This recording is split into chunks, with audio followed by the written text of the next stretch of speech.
tarde a todos e todas. É um prazer estar aqui com essa ilustre mesa. Eu sou Denise Junqueira, sou advogada, economista e sócia de Cassione Advogados. Também sou diretora do Women Antitrust e consultora não governamental pelo ICN. Vou apresentar aqui brevemente nossos palestrantes. À minha esquerda, João Paulo Rezende Borges, ele é coordenador geral de regulação do sistema financeiro na Secretaria de Reformas Econômicas do Ministério da Fazenda. Também atuou como servidor do Banco Central do Brasil por mais de 10 anos. É mestrando em governança e desenvolvimento na Escola Nacional de Administração Pública e possui especialização em direito digital e proteção de dados pelo IDP, e em políticas públicas e gestão governamental pela Universidade Cândido Mendes. É bacharel em Direito pelo IDP, em Ciências Econômicas pela Unip e em Relações Internacionais pela Universidade de Brasília. Também temos aqui à minha esquerda Diogo Rosenthal Coutinho, é professor de Direito Econômico e Economia Política da Faculdade de Direito da USP, é pesquisador líder do Grupo de Direito e Políticas Públicas da USP, doutor e livre-docente em Direito pela USP, bem como obteve o título de Master in Science em Regulação pela London School of Economics and Political Science. É consultor nas áreas de Direito Econômico, Defesa da Concorrência, Regulação de Atividades Econômicas e Políticas Públicas. À minha direita temos a Fabiana Tito, sócia e diretora executiva da Tendências Consultoria Integrada. É diretora de Economia do IBRAC, bem como diretora da rede UIA. É consultora não governamental na ICN. É doutora em Teoria Econômica pela FEA USP, mestre em Economia da Regulação e Concorrência pela Barcelona School of Economics, especialista em Direito Econômico pela FGV e bacharel em Ciências Econômicas pela FEA USP, com curso em Econometria na Yale University. E aí, à extrema-direita, temos Carlos Eduardo de Almeida, consultor na Diretoria de Organização do Sistema Financeiro e de Resolução do Bacen, onde atua como servidor há quase 20 anos. Ao longo desse período, tem se dedicado a temas relacionados à resolução bancária, processo de autorização e arranjo de pagamento. É bacharel em Ciências Econômicas pela Unicamp e possui título de mestre e doutor em Economia pela Universidade Católica de Brasília. Vou fazer uma breve introdução e aí a gente vai seguir, a gente vai ter 3 rodadas aqui de perguntas para os nossos panelistas. Nos últimos anos, presenciamos uma verdadeira revolução na forma como os pagamentos são realizados. Soluções como o Pix, os pagamentos por aproximação, as carteiras digitais e mesmo modalidades integradas, aplicativos de mensagem como o WhatsApp Pay, se tornaram parte indissociável do nosso cotidiano. Até pouco tempo, essas novas tecnologias eram inimagináveis, mas se tornaram comuns e transformaram o sistema financeiro. Essa revolução nos meios de pagamento vai além da mera inovação tecnológica. Ela exige uma reflexão crítica sobre seus efeitos econômicos, jurídicos e concorrenciais, que já começam a redesenhar a forma como nos relacionamos com dinheiro e moldarão em grande medida o futuro do sistema financeiro. Os números ilustram a dimensão dessa mudança. Só nesse semestre agora, primeiro semestre de 2025, temos transações com cartões de pagamento movimentaram cerca de 2,2 trilhões de reais, sendo 883 bilhões por aproximação. O Pix movimentou mais de 15 trilhões, segundo o Banco Central. Não se trata, assim, apenas de inovação tecnológica, mas sim de efetiva reorganização estrutural. O Open Finance, por exemplo, inaugurou um novo paradigma de compartilhamento de dados, conferindo ao consumidor maior poder de escolha e mobilidade. Essa interoperabilidade tende a estimular a concorrência e a inovação, mas desperta questões importantes como segurança, privacidade, liberdade de escolha. Outro aspecto notável é a desbancarização. A ascensão das fintechs, das carteiras digitais e outros modelos de negócio ampliou o acesso de milhões de brasileiros ao sistema financeiro. Além dos bancos tradicionais, o setor é atualmente composto por uma enorme variedade de agentes, com distintos modelos de negócio, elevando a concorrência e a inovação no sistema financeiro. Essa dinâmica entre entrantes e incumbentes ela é complexa. Todos buscam conquistar ou preservar espaço no mercado, mas, de outro lado, é fundamental assegurar a livre concorrência e garantir condições de inovação. Dentro desse contexto, Não podemos analisar os meios de pagamento de forma isolada. Eles integram ecossistemas digitais complexos que precisam ser compreendidos para que a regulação financeira e a política antitruste acompanhem o ritmo de inovação. Nesse sentido, a gente destaca aqui três iniciativas: a audiência pública conduzida esse ano pelo CAD sobre concorrência no ecossistema digital, a tramitação do projeto de lei 4.675 de 2025, voltada à regulação concorrencial de plataforma digital com relevância sistêmica, e o relatório Plataformas Digitais do Ministério da Fazenda. Em última instância, o desafio envolve a seguinte questão: como garantir um ambiente jurídico que não iniba a inovação e, ao mesmo tempo, enderece condutas anticompetitivas? Até que ponto a intervenção estatal deve se antecipar por meio da regulação ou atuar de modo repressivo diante de conduta já verificada? É uma questão delicada que reforça a importância da coordenação institucional entre Bacen e CAD, que teve aí como marco histórico o ano de 2018, quando foi feito aí o acordo entre as outras entidades, mas também toca no próprio Ministério da Fazenda, que tem um papel central no sistema financeiro nacional, atuando em conjunto não só com o Bacen, mas também com a CMN, com o CVM e outros órgãos reguladores setoriais. Então, dentro desse panorama, o objetivo desse painel é promover uma reflexão sobre os desafios concorrenciais e regulatórios ligados às novas tecnologias, especialmente de meios de pagamento digital. Então, vamos à nossa primeira rodada, que eu vou endereçar aqui para o João e para o Carlos. Atualmente, estão sendo discutidas diversas iniciativas de regulação dos mercados digitais. Essa tarefa, que já não é fácil, ganha complexidade adicional na regulação de meios de pagamentos digitais, principalmente frente à interconexão entre esse mercado e outros mercados do ecossistema digital como um todo, marketplace, smartphone, dentre outros. A complementariedade dos serviços financeiros às demais atividades das plataformas digitais, como esse tema vem sendo debatido tanto no Ministério da Fazenda quanto no Bacen, quais são os principais desafios identificados? João, se você puder começar. Obrigada. Maravilha. Bom dia a todos e a todas. Primeiro, agradecer o convite. É a primeira vez, na verdade, que eu participo aqui do IMBRAC. Estou bastante honrado.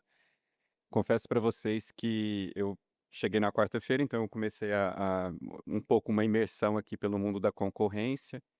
Atualmente, na Secretaria de Reformas Econômicas, eu atuo na subsecretaria que cuida de reformas microeconômicas e regulação financeira.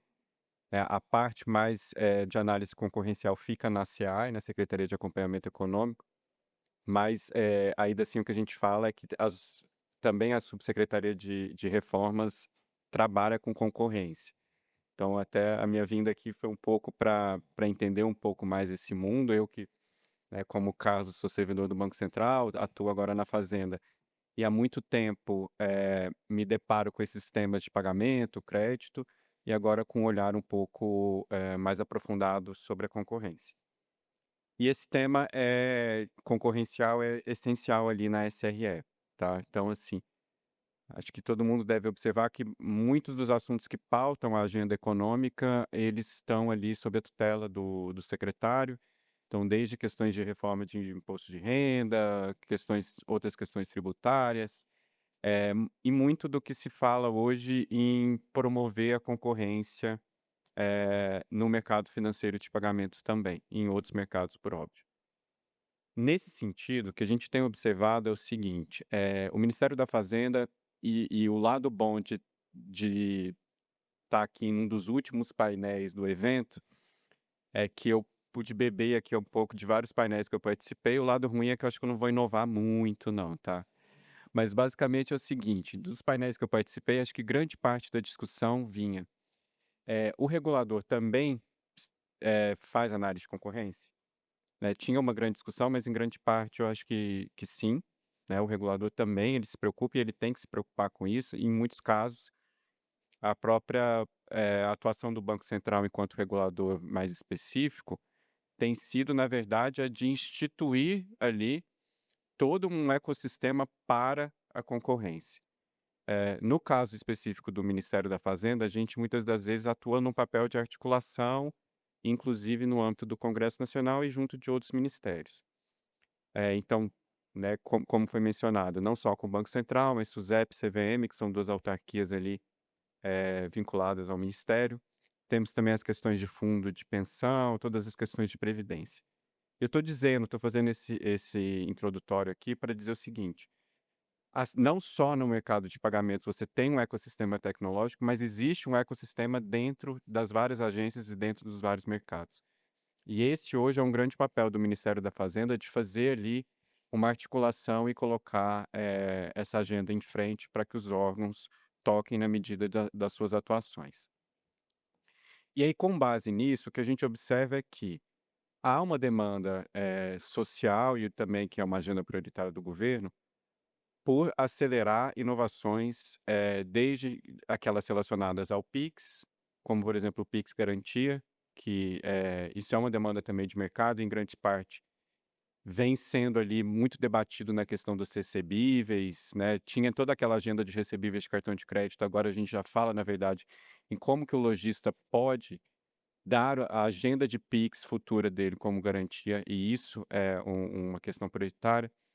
A própria questão do Open Finance e toda a portabilidade que está ali, envolvida nesse ecossistema que tem uma interoperabilidade, um padrão já pré-estabelecido, o que evita, em grande parte, muito da discussão que a gente observou em alguns outros painéis, do tipo: "Ah, quem paga o quê? Qual ator paga?", cada um fica puxando um pouco para o lado, então essa discussão de custos acaba sendo um pouco endereçada pela formação de um ecossistema promovido pelo regulador. Há também uma grande discussão sobre o marco legal de garantias como um todo. Então, e isso também endereça um pouco a questão da tokenização e do Drex, por exemplo. Como que eu posso dar o meu CDB de um banco em garantia numa operação de crédito em outro banco, né? Então, todo esse arranjo a gente está e aí, portanto, a gente está tratando aqui de um ativo financeiro, mas em muitos casos você pode dar a sua previdência como garantia também. Aí você, portanto, trata eh, da SUSEP, por exemplo, né, e também dos fundos ali que tratam de previdência, seja um VGBL ou um PGBL. Então, todo esse arranjo aqui, portanto, ele sempre vai encadear num único ponto, que é o usuário.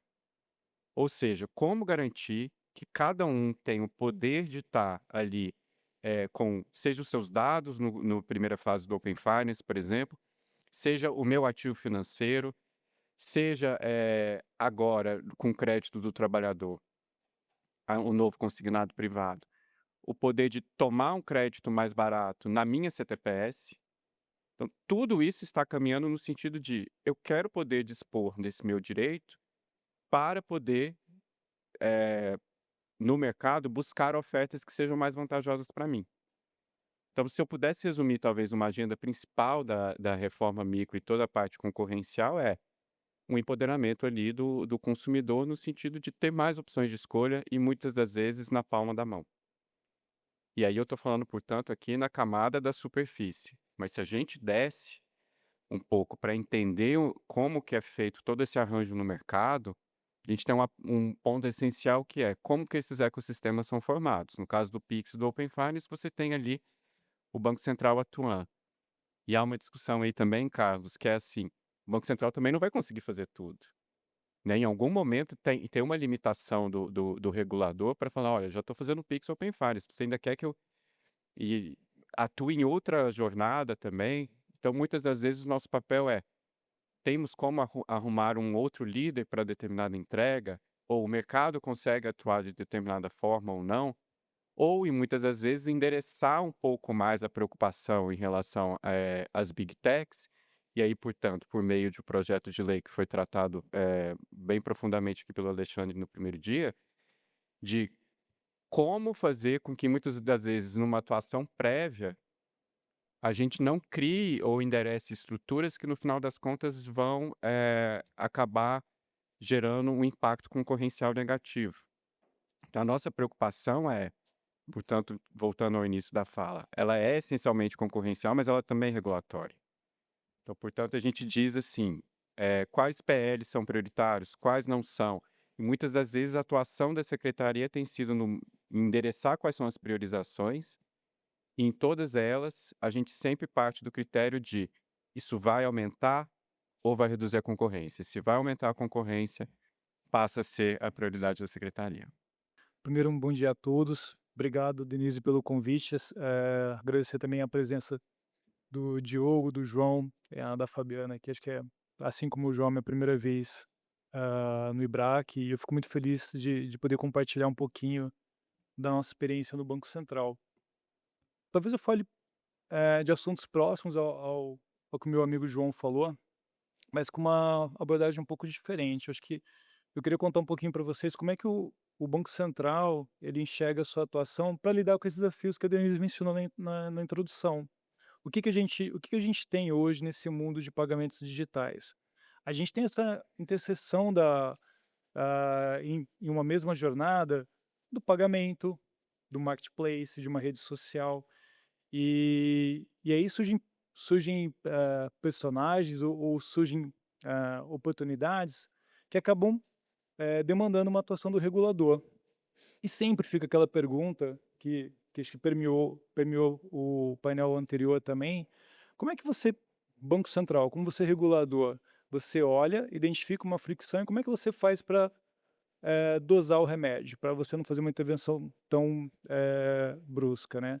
A ideia que a gente tem, e aí eu vou dividir em duas grandes atuações.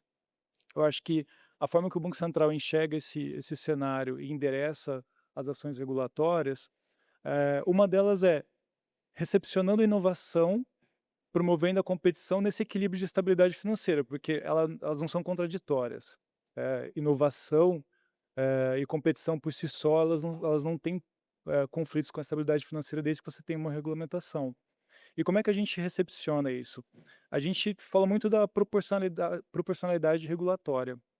Se a gente pegar quase nesses 10 anos que a gente tem da edição da Lei 12.865, que criou o sistema de pagamentos e trouxe esse mandato do Banco Central para atuar na área de pagamentos, a gente pensou, olha, vamos criar veículos que tenham riscos menores e, por conseguinte, uma regulação que seja proporcional a esse risco, e aí a gente consegue atender parte da demanda da população que não está interessada em coisas sofisticadas, elas simplesmente querem ter uma conta e receber seu salário de forma digital e não em papel moeda, sujeito a saltos e tudo mais. Então a gente criou as instituições de pagamento e as sociedades de crédito. Então foi uma abordagem que a gente não privilegiou segmentos em detrimento de outros. O que a gente fez é pensar, olhar, enxergar que era possível veículos mais leves, com menos riscos, e você faz uma regulamentação proporcional. A gente tem até a segmentação proporcional, que a gente tem requerimentos prudenciais escalonados, né? São 5 segmentos, nessa visão também de não só olhar os veículos, os segmentos, mas uma vez dentro do segmento, você também olhar o risco de cada um deles e permitir com que tenha um nivelamento de competição, né? Imagina você colocar um entrante com um incumbente e sair do pressuposto que, diante das mesmas regras, eles vão competir nas mesmas condições, com toda aquela assimetria informacional que tem entre os segmentos. Essa foi a abordagem que a gente fez e, obviamente, você, como regulador, você tem que ter também uma visão responsiva. Por quê? Conforme as operações vão se tornando mais complexas, você precisa ajustar. Então, o Banco Central ele vem, ao longo desse tempo, fazendo pequenos ajustes nos parafusos ali. Foi, por exemplo, quando a gente criou os conglomerados financeiros do tipo 1, 2 e 3, basicamente para a gente endereçar via conglomerado tipo 3 uma regulamentação um pouco mais intrusiva, com requerimentos maiores, para quando eu tenho, por exemplo, instituições de pagamento que originalmente eram mais leves, mas que elas compõem uma outra licença no Banco Central, por exemplo, de financeira, e juntos elas fazem uma operação quase de narrow banking. E aí você precisa fazer uma regulamentação. Então, nesse primeiro bloco, eu acho que o Banco Central ele tem essa postura de enxergar a inovação e a competição como aliados. A inovação ela realmente tem esse potencial de trazer efeitos de política pública que são extraordinários, como a inclusão financeira. E a gente faz esse escalonamento, a gente faz essa abordagem gradual para recepcionar essa inovação. E aí, puxando o gancho para o tema principal do nosso painel, relacionado àquela jornada que eu mencionei, que é tudo junto, você acaba nessa jornada onde você tem marketplaces, você tem gatekeepers tecnológicos, você tem um surgimento de possíveis poderes de mercado. Você tem a captura desses efeitos, você pode ter uma eventual captura de um, de um efeito de rede por um dos participantes e ele acabar trazendo ineficiência. Como é que a gente olha para essa situação e a gente tenta endereçar? Acho que a ação mais, talvez a mais famosa do Banco Central seja o Pix. Como é que a gente pode enxergar o Pix nesse conceito? Quando a gente desenhou os pagamentos instantâneos como uma infraestrutura pública digital, com acesso igualitário para todo mundo, a gente está fazendo o quê? A gente está olhando para um sistema de pagamentos que inerentemente tem um efeito de rede e falando, olha, isso aqui não dá para ser um silo, não pode ser um mercado fragmentado, isso aqui tem que ser algo que o efeito de rede seja capturado por todos, de forma uniforme. Então, quando a gente cria essa plataforma pública digital, a gente está atuando dessa forma. Olha, a gente sabe que vai ter efeito de rede, a gente sabe que isso pode ser apropriado por determinados players, então a gente pode tentar fazer uma infraestrutura comum a todos e a gente desloca o vetor de competição, a gente sai da competição indo para uma competição nos serviços básicos de acesso, a gente desloca a competição para o provimento de serviços de valor mais agregado. Um outro exemplo que a gente tem é a questão do Open Finance, que é uma infraestrutura padronizada, aberta, acessível. Ela tem o mesmo fio condutor do Pix, que é você democratizar o acesso e você fazer com que a competição se dê em outros aspectos. Então, quando a gente vê essa atuação do Banco Central, seja no provimento de condições igualitárias de competição, a tentar fazer essa abordagem na qual os efeitos de rede são compartilhados por todos, a gente faz essa aproximação multifacetária, na qual a gente entende que inovação não é neutra, ela pode ser inclusiva, exclusiva, ela pode centralizar, descentralizar, mas cabe ao regulador fazer esse acompanhamento para que a gente consiga ter essa harmonia e tenha um mercado, de novo, voltando, né, que tem esse equilíbrio entre competição, inovação e estabilidade financeira. Obrigada, muito interessante. Vamos à nossa segunda rodada. Agora para o Diogo e para a Fabi. De que maneira as particularidades dos mercados digitais e a sua dinamicidade afetam elementos tradicionais da análise antitruste? Por exemplo, as teorias do dano, a definição de mercado relevante, a verificação de poder econômico, a avaliação dos efeitos de uma conduta anticompetitiva. Nesse contexto, como a consideração de grandes ecossistemas e análise de rede são relevantes na análise do mercado de meios de pagamento digitais? Diogo, se você puder começar. Com muito prazer, Denise. Obrigado. Prazer estar aqui. Uma honra ao seu lado, ao lado da Fabiana, do Carlos Eduardo, do João Paulo. Obrigado por essa oportunidade. Vamos lá. Em 7 minutos. O ponto relevante aqui, talvez entre outros possíveis, é o seguinte: para entender e adequadamente discutir esse assunto, me parece pertinente começar a conversa pela necessidade de compreensão de como as coisas funcionam em conglomerados digitais ou em ecossistemas digitais com dinâmicas negociais e econômicas muito próprias, muito diferentes em alguns aspectos de como as coisas se dão no mundo analógico ou offline.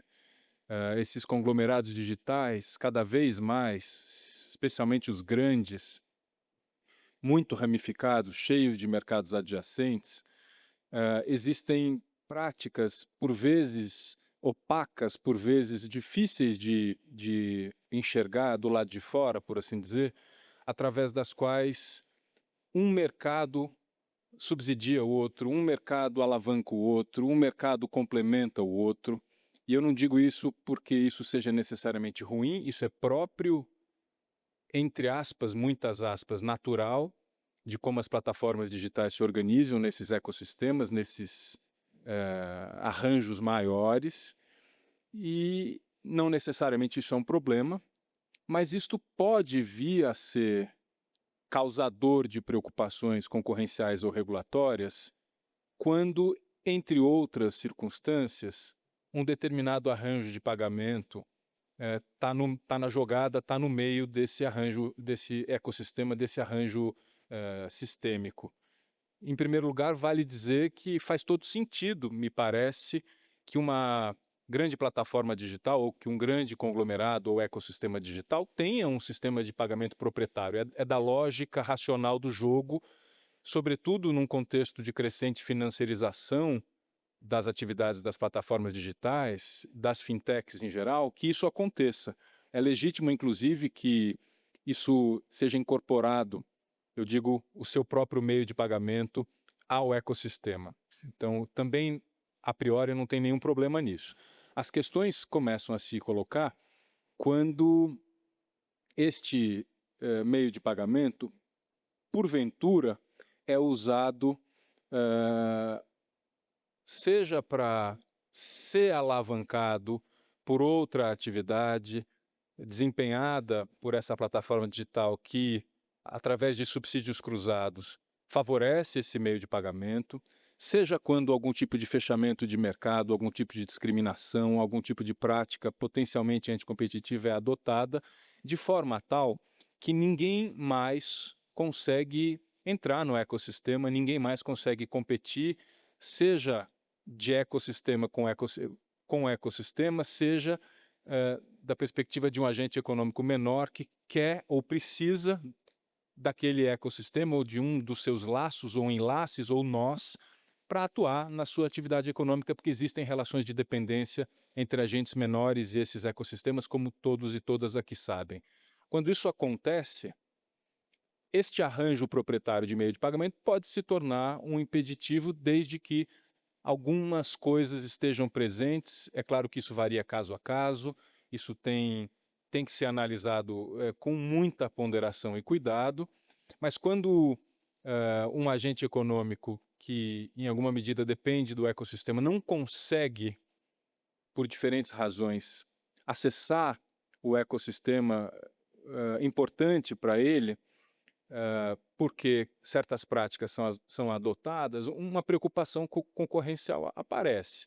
Se tem subsídio, alavancagem por meio da qual uma outra atividade econômica vitamina, anaboliza o meio de pagamento do ecossistema, isso pode criar uma assimetria entre quem quer entrar e quem já está dentro. É óbvio e intuitivo.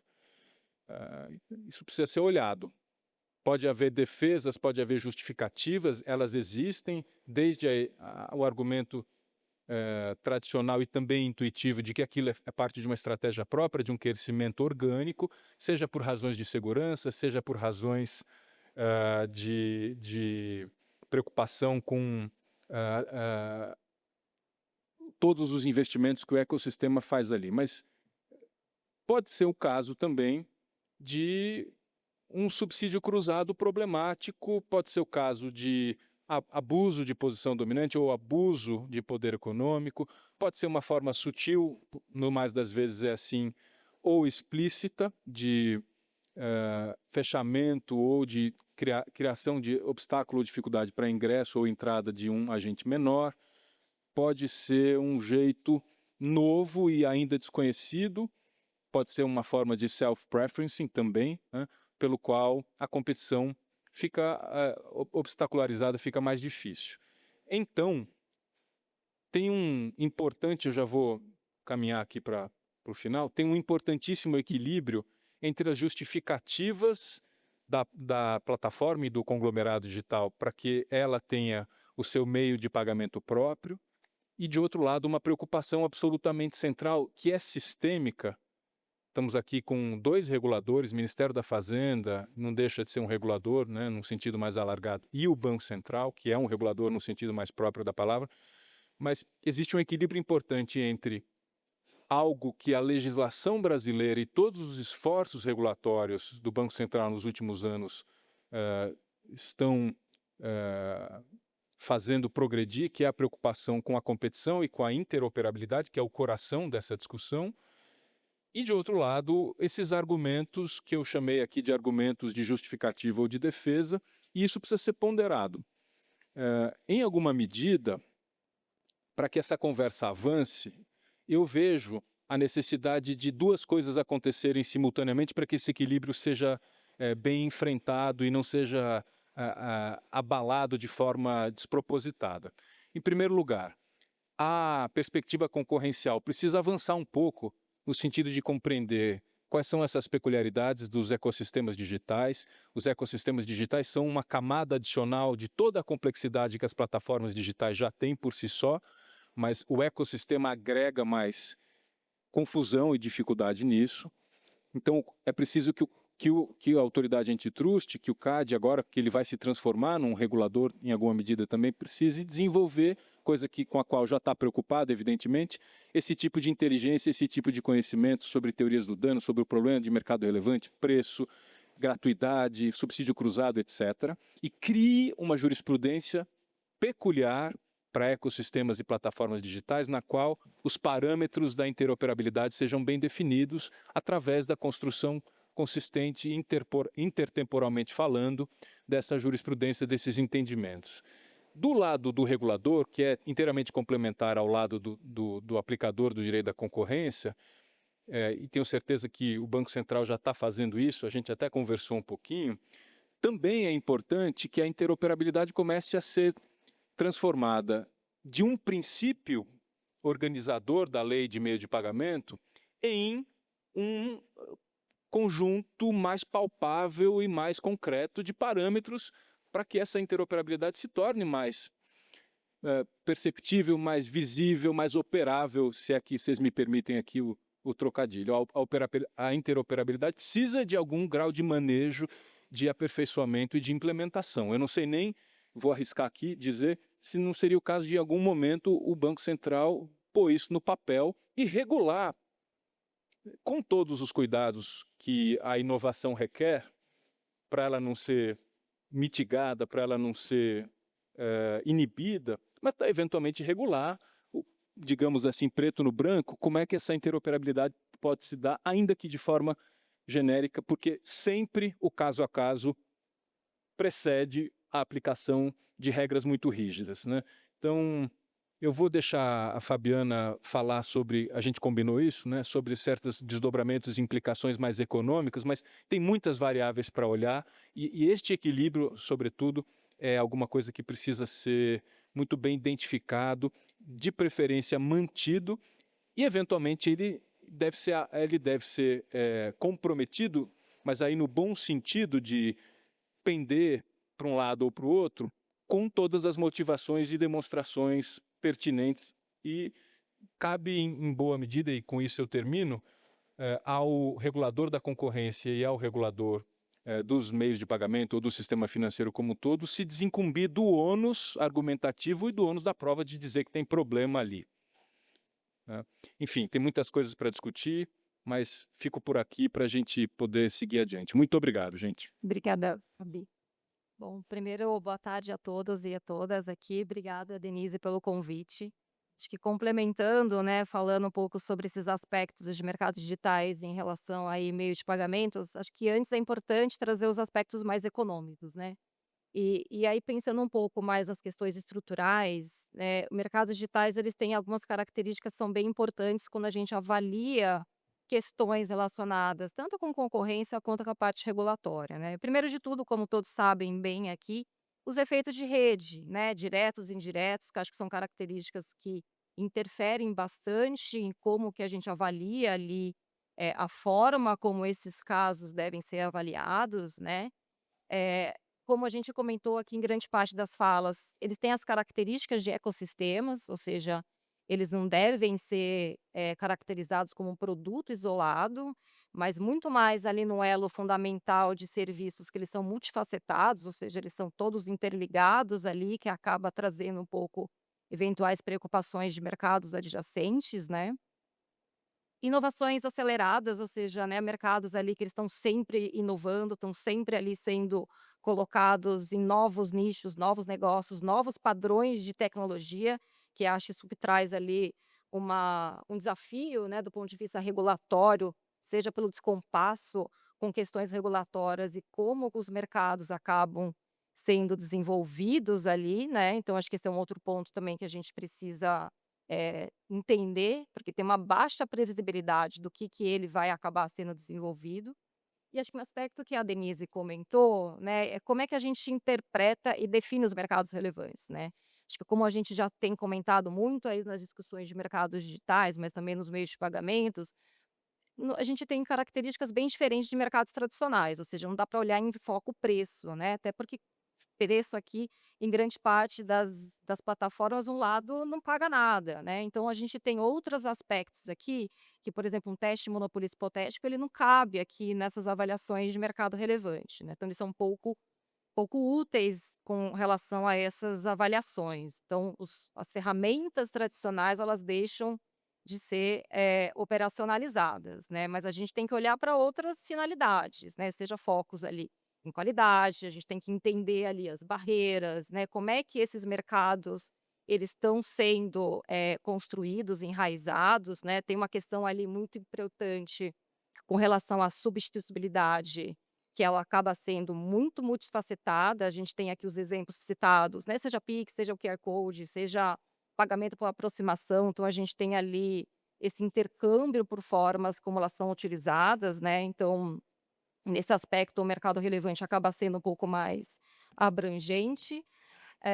E então é importante considerar também esses mercados adjacentes, né, que a gente comentou muito aqui, porque você tem ali formas que as plataformas, em grande parte, que elas operacionalizam, elas têm ali, outras os cross market effects, né, que você tem ali essas inter-relações, em como é que elas se comportam.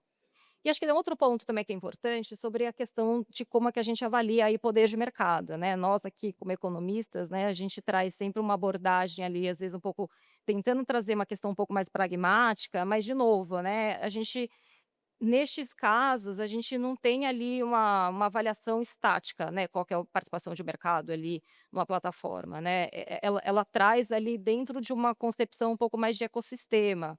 Seja porque, eventualmente, a gente precisa entender, poxa, essa plataforma ela desenvolve ali um gatekeeper, né, tem ali alguma questão que ela tem um sistema operacional, ela tem ali um ecossistema de um app, então acho que tem ali uma avaliação que ela tem uma abordagem muito mais diferente, né, muito mais multifacetada, que é importante a gente entender que mesmo que com relação a uma simples avaliação de mercado, participação de mercado, ela acaba não sendo suficiente. Um outro aspecto é com relação aos dados, né, que são informações ali que também são ativos super importantes nesses mercados. Então, quem é que tem acesso a esses dados? Esses dados, de fato, garantem ali uma vantagem informacional, uma vantagem competitiva. Então, acho que também é uma outra abordagem que, quando a gente avalia mercado relevante, também tem que ser colocado ali nessas perspectivas de avaliação, né? E aí, trazendo um pouquinho a questão do teoria de dano, diferentemente de mercados, de novo, mais tradicionais, aqui as teorias de danos, elas também trazem uma complexidade bem maior, né. Seja, de novo, pelo fato da gente não estar focando em preço, né, a gente está focando aqui em danos, seja exclusão de rivais, a gente está falando de self-preference, a gente está falando de, eventualmente, de redução de inovação a partir do momento que você tem ali um acesso diferente em infraestrutura ou em condições que, às vezes, você tem uma diferenciação. E também a questão ali da eventuais alavancagens, quando a gente pensa muito em questão de subsídios, a gente pensa um pouquinho nesses mercados adjacentes, né, então acho que tem um pouco essas avaliações que as que avaliações de seja de conduta, seja das situações ali, elas trazem essa complexidade, né. No painel anterior dessa sala, foi até colocado um pouco as questões de, discriminação algorítmica, então acho que também é esse o aspecto também que pode trazer uma complexidade, né, em relação à avaliação aqui dos mercados. Tem a questão da interoperabilidade, né, a recusa tecnológica, então como é que esses mercados eles estão sendo desenhados, porque acho que depende muito de desenho de incentivos que esses mercados acabam sendo, costurados, né. E eventuais ali, formas que as escolhas, né, acabam sendo direcionadas, né. Então, o dano às vezes eles ocorrem em estágios iniciais, mas o ponto aqui em mercados digitais é que essa escala ela acaba sendo muito rápida, né, por conta dessa retroalimentação dos efeitos de redes, né. E acho que esse ponto, tentando trazer, sumarizando aqui aspectos um pouco mais econômicos, né, essas plataformas, grande parte, elas acabam tendo ali algumas verticalizações em diversas atuações de mercado, de novo, tentando trazer o aspecto dos mercados adjacentes, né? E às vezes eles se transformam ali como praticamente um grande super app, né? Um super grande ecossistema ali. E a preocupação em termos, de novo, de teoria de dano é como é que esse ecossistema eventualmente não está transformando ali no fechamento, né? Então, dentro dessa abordagem de análise de rede, o que que tem de relevância aqui do ponto mais econômico, né? Mapear, essas dependências, entre aspas, um pouco mais, relevantes, ou seja, quem são os hubs, quem são os gateways que são indispensáveis para que esse mercado tenha um fluxo ali de operacionalização, identificar esses efeitos, eles se transbordam do ponto de vista concorrencial, né? Simular os impactos, se eventualmente se você barrar o acesso, o que que acontece, né? Poxa, tentar fazer uma análise contrafactual, olha, isso aqui de fato ele é tão relevante ele é, como é que ele de fato ele está sendo colocado a fins por uma razão ali, às vezes, de uma barreira. Então acho que tem ali formas da gente tentar trazer, e de novo, dentro do desafio, dentro desses mercados, né, esses pontos cegos a gente coloca ali um pouco essas abordagens um pouco mais econômicas para fins ali de, identificação ali nessa interface entre regulação e concorrência. E claro, né, sempre tem a preocupação de dosar, porque você tem também uma preocupação de manter a inovação, perante ao mercado, né. Então acho que são meus pontos iniciais. Obrigada, Fabi. Tá tudo tão interessante que a gente quer ouvir mais. Nessa última rodada, e aí vocês vão ter a oportunidade de complementar, vamos ouvir aí todos os panelistas. O nosso questionamento aqui, a provocação: como é possível harmonizar a regulação e a inovação em um mercado disruptivo e altamente dinâmico como o mercado de pagamento digital? Quais são as iniciativas que, na opinião de vocês, devem acontecer no curto, médio e longo prazo, tanto pelas autoridades como pelos entes privados e sociedade antitruste, inclusive no que diz respeito à atuação de empresas de tecnologia no segmento? Carlos, se você puder começar aí até endereçando a provocação do Diogo. Claro, Denise, pode deixar, obrigado. Bom, ótimo debate. Aliás, foi até uma aula do Diogo e da Fabiana aqui. Eu acho que tem, tem muito input que vocês trouxeram, que acho que conversa bem com a pergunta. Com relação à interoperabilidade, eu acho que é uma forma que o Banco Central enxerga como necessária para fazer essa harmonia entre regulamentação e inovação. Eu acho que faz sentido o seu questionamento da gente tentar entender melhor o sentido dela. Como é que a gente enxerga? Tem algumas iniciativas que o Banco Central tomou, por exemplo, em maio, quando a gente padronizou os eventos de interoperabilidade do ecossistema de recebíveis de cartão de crédito, porque a gente entendeu que aquilo, e está na exposição de motivos da norma, que aquilo era a interoperabilidade a gente vê como um bem público, né? A gente tem que entender que, às vezes, pode ser normal em alguns sistemas você ter a interoperabilidade dentro do sistema de custos e aquilo servir para uma remuneração global do pagamento, a remuneração global dos participantes, né, de cada um deles. Mas, como você bem mencionou, Diogo, acho que é inerente, mas realmente tem que ter um ponto no qual você fala, bom, será que a interoperabilidade, eu estou olhando para ela e ela realmente está refletindo esse esforço de conectar mercados, ou ela é uma estratégia para criar barreiras artificiais à entrada e as fricções oriundas dessas, aproveitando o poder de mercado? E é assim que eu vejo que o Banco Central, como é uma pergunta um pouco prospectiva que a Denise fez, eu acho que o regulador, o Banco Central especialmente, ele está sempre vigilante a esses riscos eu vou chamar de riscos emergentes, mas é um pouco que a Fabiana mencionou. Como você tem nesse mundo, nesses ecossistemas digitais, um comportamento que você vai proliferando, você vai atingindo até a definição de mercados relevantes é um pouco complexa. Você tem uma série de novos inputs e novos riscos ali que o regulador precisa ficar atento.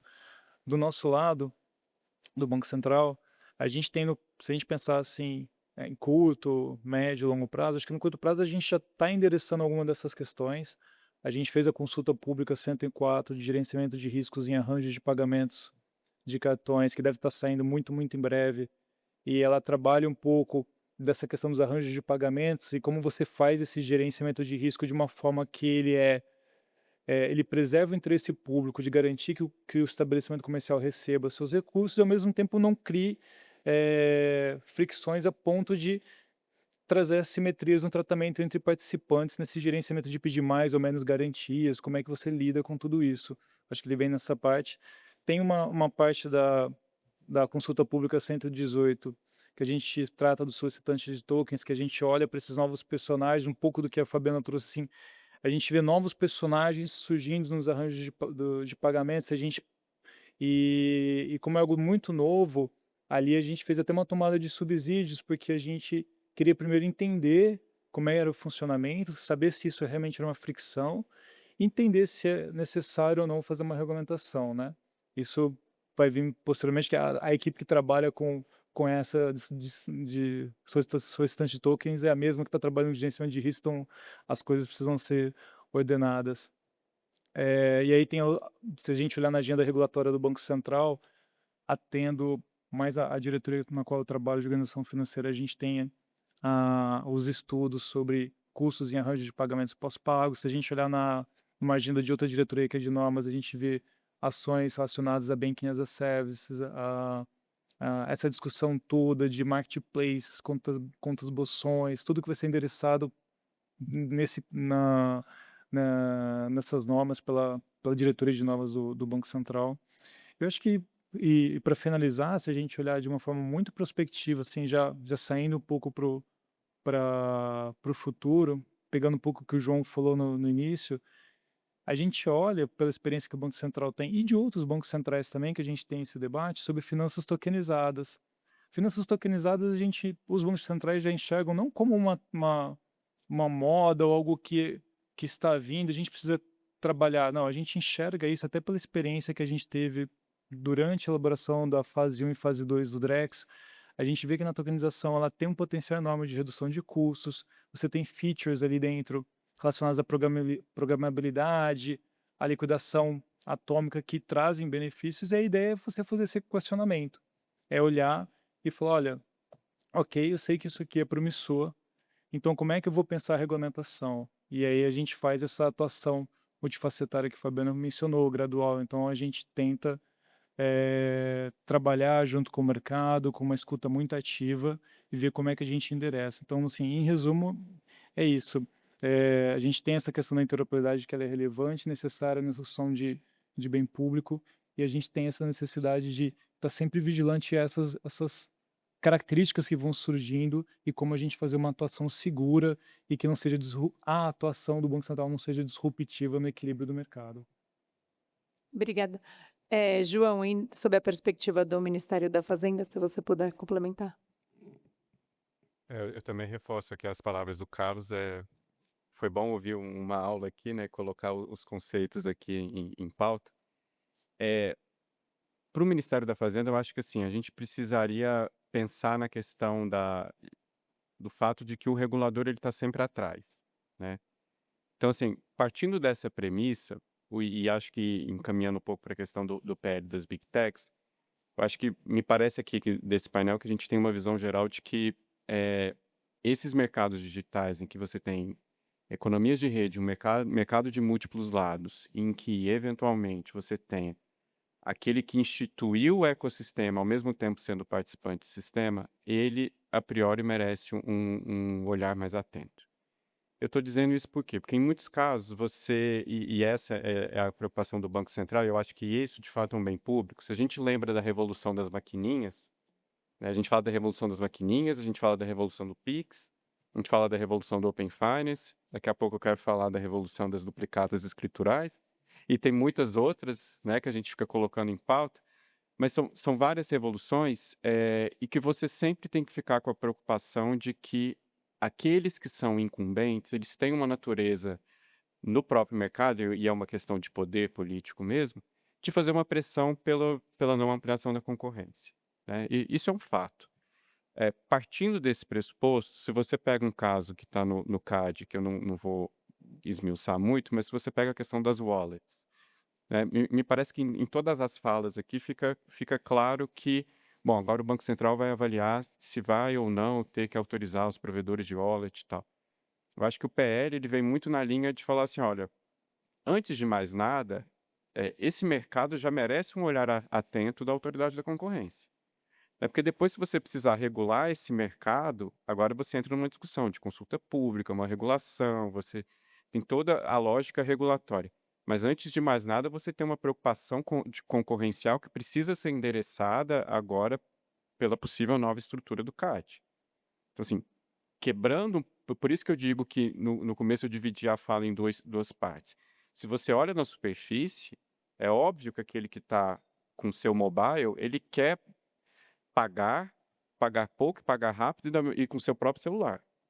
Mas muitas vezes ele está preso numa situação específica. Por isso que eu falei da revolução das maquininhas, porque muitos aqui são mais novos, inclusive que eu, não vão nem lembrar que você tinha que pagar cada cartão numa maquininha separada. Veio lá em 2013, eu falo, aquela foi de fato a primeira revolução, de te dar esse poder. Isso é um pouco que o Ministério da Fazenda está tentando endereçar agora com as questões dos tickets de vale alimentação e vale refeição. Porque assim, quando vem essa discussão em pauta, é o fato de que, bom, você tem incumbentes grandes e antes de tudo, aquele que recebe o famoso VR está preso em poucos estabelecimentos. Poucos aceitam, o arranjo não é aberto, né, de fato. Então, assim, toda essa preocupação vem no sentido de que, olha, talvez agora você tenha que fazer uma regulação. Por quê? Porque o ecossistema que foi feito, de forma que os incumbentes, ou às vezes um único incumbente, acaba tendo um poder muito grande. E aí, por outro lado, e aí citando o caso, por exemplo, que também está sendo analisado no âmbito do parque, lá da SEAI, do Ministério da Fazenda, que é a questão das infraestruturas de mercado financeiro, que é o fato de que você tem um grande incumbente ali, que era o incumbente originário, que tem autorização para registro e depósito de todos os ativos, enquanto você tem outros ali entrando que tem um processo autorizativo muito mais complexo.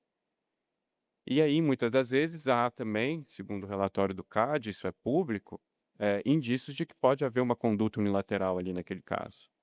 Né, de que, olha, se você registrar esse ativo comigo, eu te dou desconto no outro ativo. Então, em tudo isso eu estou falando por quê? Porque você tem toda uma estrutura em que o incumbente ele montou aquela estrutura inicial. Aí, só para finalizar, a gente tem que pensar o seguinte: o fato é que, no caso do Pix, do Open Finance, você tem um incumbente, que vou dizer assim, incumbente entre aspas, que é o Banco Central, que montou tudo. Né? Agora a gente precisa pensar numa outra forma, e é isso que o Ministério da Fazenda, o Banco Central, os outros órgãos reguladores, a academia, e todos têm que pensar como é que a gente faz, então, em relação, por exemplo, à questão das Big Techs e mesmo em outros mercados, para que o incumbente ou aquele que seja um instituidor do ecossistema ou o primeiro instituidor do ecossistema não tenha poder suficiente para inibir a concorrência e a inovação. Obrigada, Diogo. Eu? Obrigado, Denise.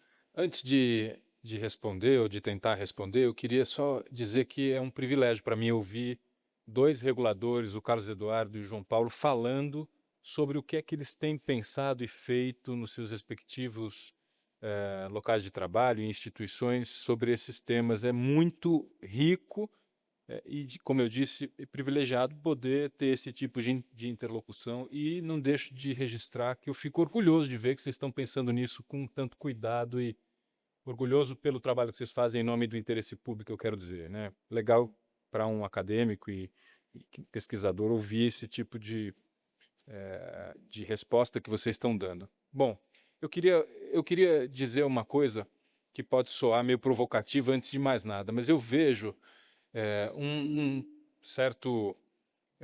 uma certa tendência das pessoas oporem regulação e inovação com muita frequência. Isso aconteceu de forma muito clara quando o PL 2630, o tal do PL das fake news que nunca decolou, estava sendo discutido. Isso é alguma coisa que algumas empresas de tecnologia disseram, e eu considero isso um problema. Não podemos regular as plataformas digitais porque isso inibe ou arrefece a inovação. Eu acho isso uma falácia, porque isso só é verdade se essa regulação é ruim, se essa regulação asfixia o ímpeto inovador, coisa que uma regulação inteligente não deve fazer. Agora, não existe não existe inovação em lugar nenhum que não seja pautada por regras. A regulação é muito mais a catalisadora, evidentemente, se bem feita, da inovação do que o contrário. Então, a gente precisa abandonar o antagonismo binário e empobrecedor de que a regulação atrapalha a inovação, né? Nenhum país se tornou autossuficiente e capaz de inovar na indústria, nos serviços financeiros, sem um arcabouço jurídico regulatório que estimulasse a concorrência, a isonomia, que estimulasse investimento, que contivesse práticas indesejáveis anticompetitivas. Então, a regulação ela só é incompatível com a inovação quando ela não é bem pensada. Caso contrário, ela fomenta a inovação. Bom, dito isso, e partindo desse pressuposto, e o que eu queria te dizer, Denise, é que no curto prazo, essa conversa avança quando coisas como o que a gente está vendo hoje aqui, mas num nível mais cotidiano e a portas fechadas no sentido de quando a burocracia fala entre si, quando isso acontece. Vale dizer, quando Fazenda, Banco Central, CAD, ANPD, CVN conversam no curto prazo para alinhar e discutir esse tipo de coisa, né?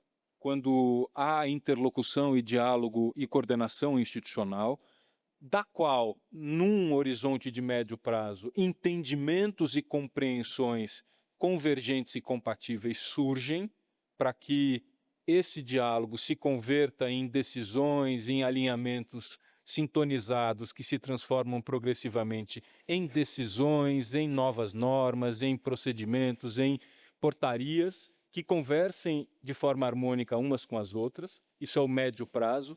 E, no longo prazo, isso vire um entendimento jurídico, regulatório, concorrencial, capaz de organizar o mercado de uma forma virtuosa, mas esse entendimento, ao mesmo tempo, ele precisa ser capaz de reajustar a si mesmo, de aprender com o tempo, de aprender com os problemas, e, portanto, ele não pode ser inflexível ou rígido demais. Então, o aprendizado de longo prazo é o aprendizado de transformar aquilo que no curtíssimo prazo é diálogo e coordenação, passa no meio do caminho, no médio prazo, pela criação de um direito inteligente, de uma regulação inteligente.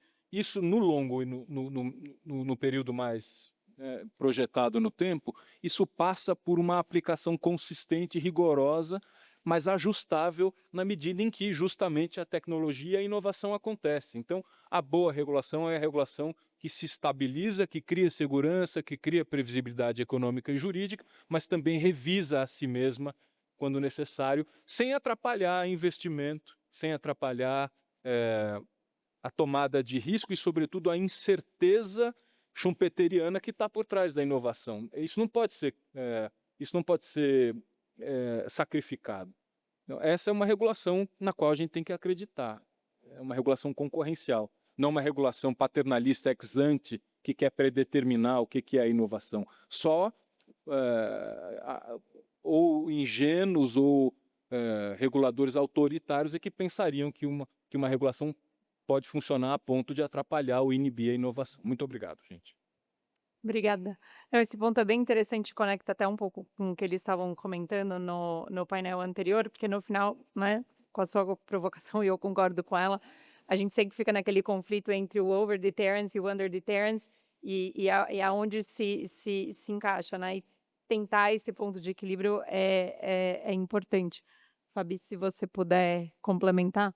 Bom, acho que falando um pouco mais sobre os aspectos econômicos, né, porque acho que existe um dilema, né, também aqui com relação a esse dinamismo, essa regulação. Então, acho que a gente está falando muito aqui de trade-off, né, enquanto a gente regula demais ou desincentiva ali, né, esses mercados que eles estão sempre ali em modificações. Então, acho que tem aí uma questão de como dosar, acho que tem uma questão de custo-benefício, né, obviamente, aqui com relação a como que trata dessas inovações ao mesmo tempo que elas tenham um passo muito maior com relação a como que você trata, né, uma regulação.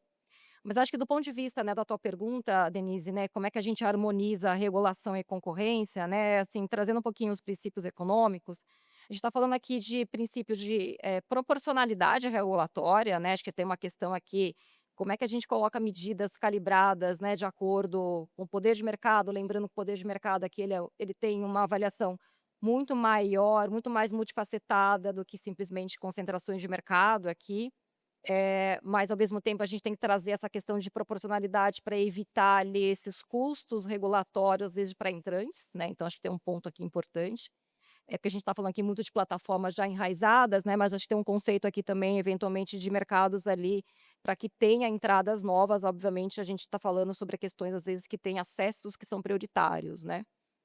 A gente falou muito, né, dos incentivos de interoperabilidade, né, de como é que isso acaba trazendo a redução de barreiras. Então, acho que esse é um ponto bem importante que todos aqui na mesa trouxeram bastante, né, para que a gente, como é que a gente evita esses jardins murados, né, para que de fato essa dinamicidade ela possa prevalecer. E lembrando muito ali, de novo, né, trazendo os aspectos econômicos de como é que a gente observa essa dinâmica desses efeitos de redes, né. Então os mercados adjacentes, como é que eles estão interligados, como é que de fato eles acabam trazendo ali eventuais barreiras, dificuldades de acesso. Então acho que esse é um ponto que os reguladores ali, é importante estar sempre em observância, né, em como que eles acabam tendo essa inter-relação. E eu acho que também no ponto de vista regulatório, acho que vocês aqui até podem depois falar um pouquinho, né, como é que se dá ali a questão até do sandbox, né, e eventualmente ali se existe como é que a gente poderia fazer testes controlados, né, em eventuais situações que poderiam estimular ali uma inovação, mas ao mesmo tempo tentando proteger ali uma concorrência. Então acho que às vezes pode ser ali uma forma de trazer um pouco esses olhares ali, às vezes, diferentes. Mas acho que pensando um pouco, né, assim, em ações de curto, médio e longo prazo, tem tanto ali desde monitoramento dinâmico, né, com relação à análise dos dados, de como é que esses mercados estão se desenvolvendo ao longo do tempo, né, pensando ali numa questão não só da interoperabilidade, mas como é que esses mercados, as plataformas já estabelecidas, elas acabam ali se desenvolvendo, né, no médio prazo, o Carlos falou muito na questão ali do Open Finance, né, de como é que de fato, como é que a gente está acompanhando de fato esse desenvolvimento. Então, né, acho que seria sempre interessante trazer, quanto mais ali informações de fato, isso está trazendo ali uma maior concorrência, né, de fato isso tem proporcionalizado do ponto de vista regulatório ali uma inserção de novos entrantes, né, então acho que sempre é importante ter um acompanhamento também. E acho que de longo prazo também tem ali uma questão institucional, né, que acho que tem aqui os reguladores que trazem isso, as autoridades trazem isso muito, né, seja por meio das regulações que têm saído ali por meio de PL ou por meio de documentos que trazem ali, né, essas diretrizes de como tratar um pouco sobre esses desafios de mercados.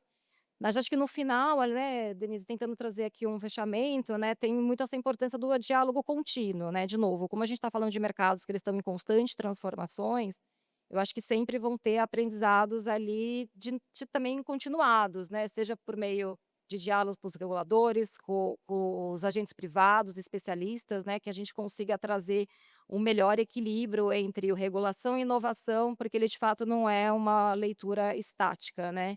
Então, acho que ele requer ali um ajuste permanente com relação a como é que a gente traz essa visão ali do ponto de vista, regulatório também, né. Acho que são esses minhas considerações.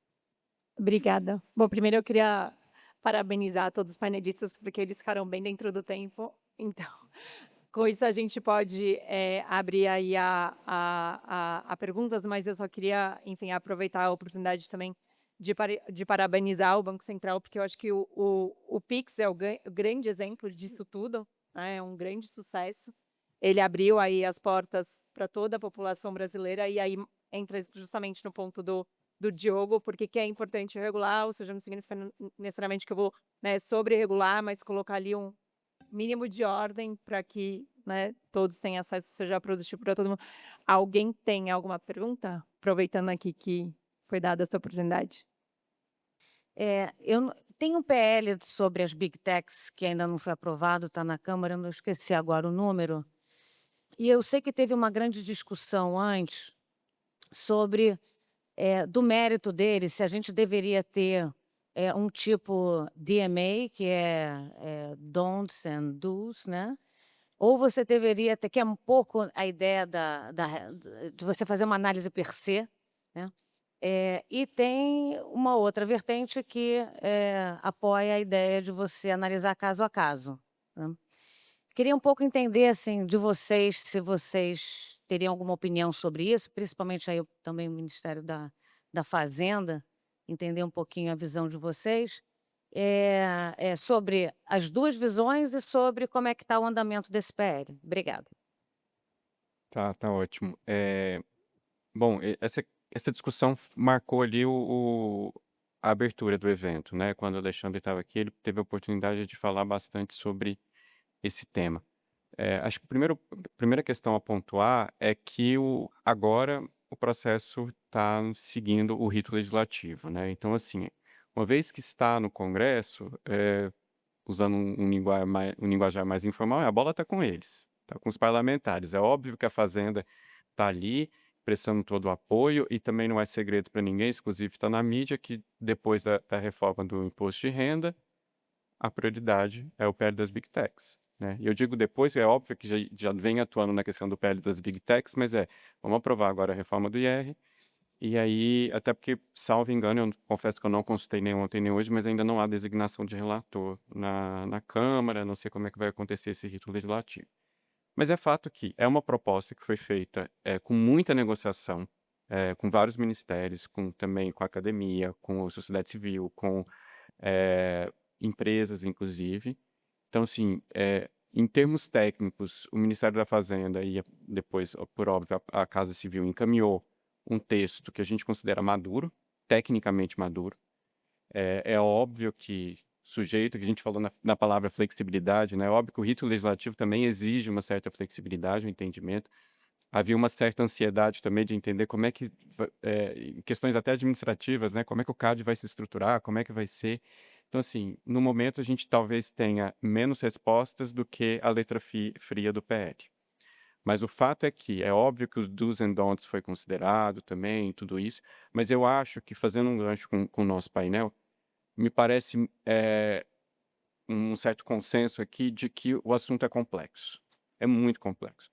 Então, assim, você tentar definir padrões e do's and don'ts e simplesmente sem analisar o caso a caso, ou sem considerar o que seria o mercado relevante, o que é o sistematicamente relevante, sem dar não só a análise do faturamento do líquido, mas a análise qualitativa à autoridade concorrencial, nos pareceria uma tarefa muito complexa. E eu vou te dar um exemplo. A gente, inclusive, recebeu na Fazenda demanda de associação falando: nossa, não mexe com isso não, porque se você mexer com isso, eu sou dependente da Big Tech, a minha empresinha é dependente da Big Tech, entendeu? Então, volta para aquele nosso início em que o consumidor, muitas vezes, ele está amarrado em determinada solução, e a gente tem que pensar agora uma solução legislativa para fazer de forma que isso seja um pouco doloroso, talvez, mas menos, né? E aí acho que é quando o ambiente legislativo e toda a lógica do rito do legislativo vai nos permitir entender um pouco mais amplamente como é que isso vai acontecer. Então, em resumo, o PL que está lá, ele é o PL do governo, completamente apoiado. Há um espaço para discussão legislativa, como é natural, num ambiente democrático.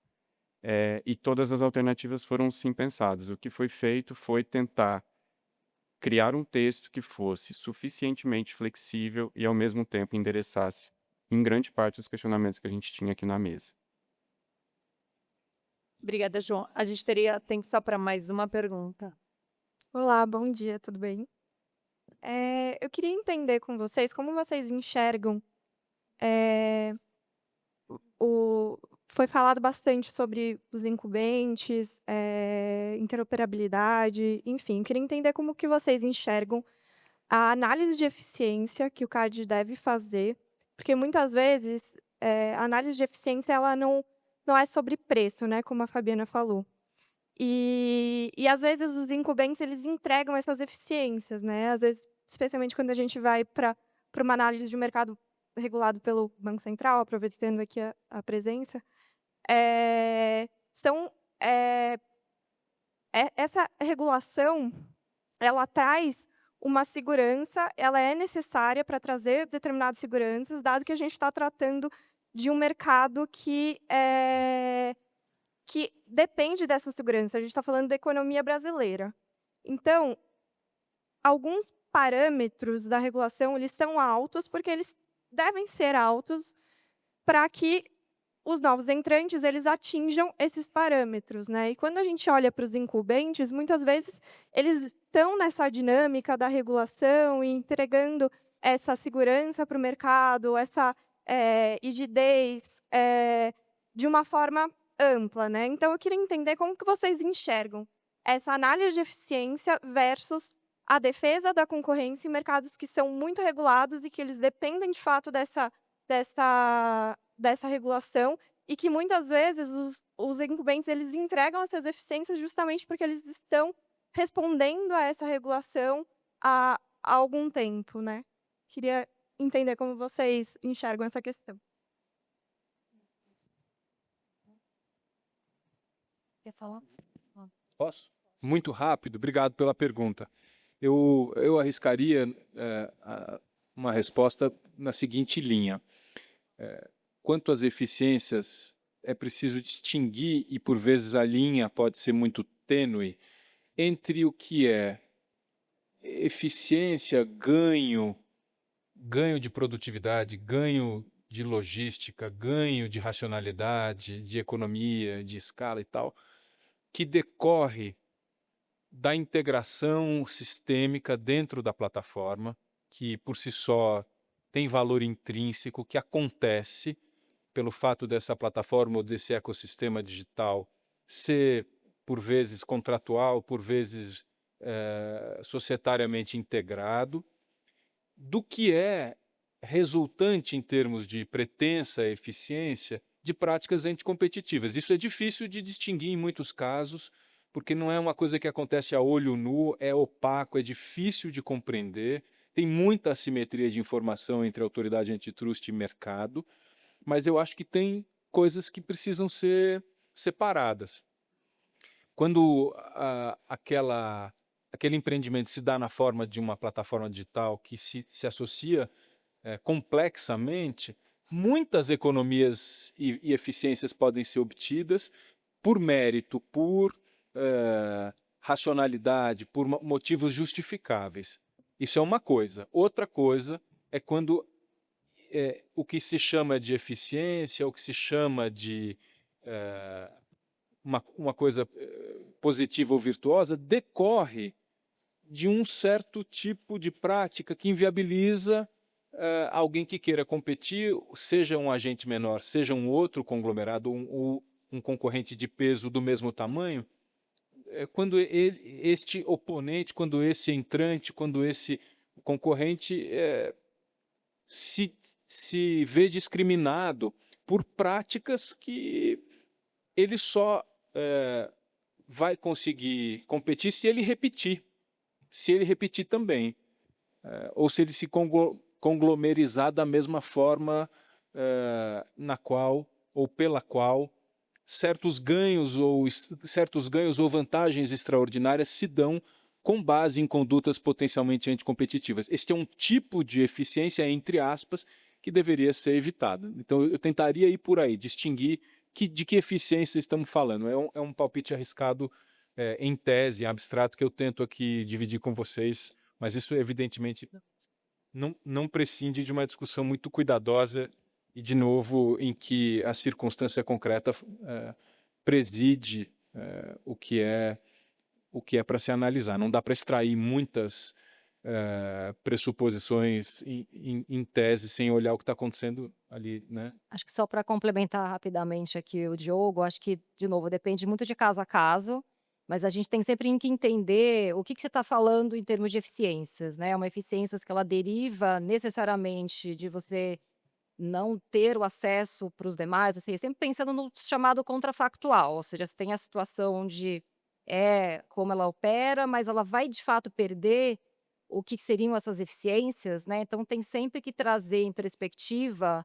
o que seriam essas eficiências ou benefícios e por que ela deixaria de ser usufruída, aproveitada, seja de produtividade, etc., caso tenha alguma regulação ali em perspectiva, né? Então acho que isso a gente sempre precisa dosar e colocar de uma forma um pouco mais concreta, né, a eficiência em si que está sendo questionada. Enfim, era só rapidamente. Bom, então, queria agradecer aqui a todos os panelistas e também a todos aqui presentes por esse evento. Foi bem rica a discussão. Muito obrigada. Obrigado.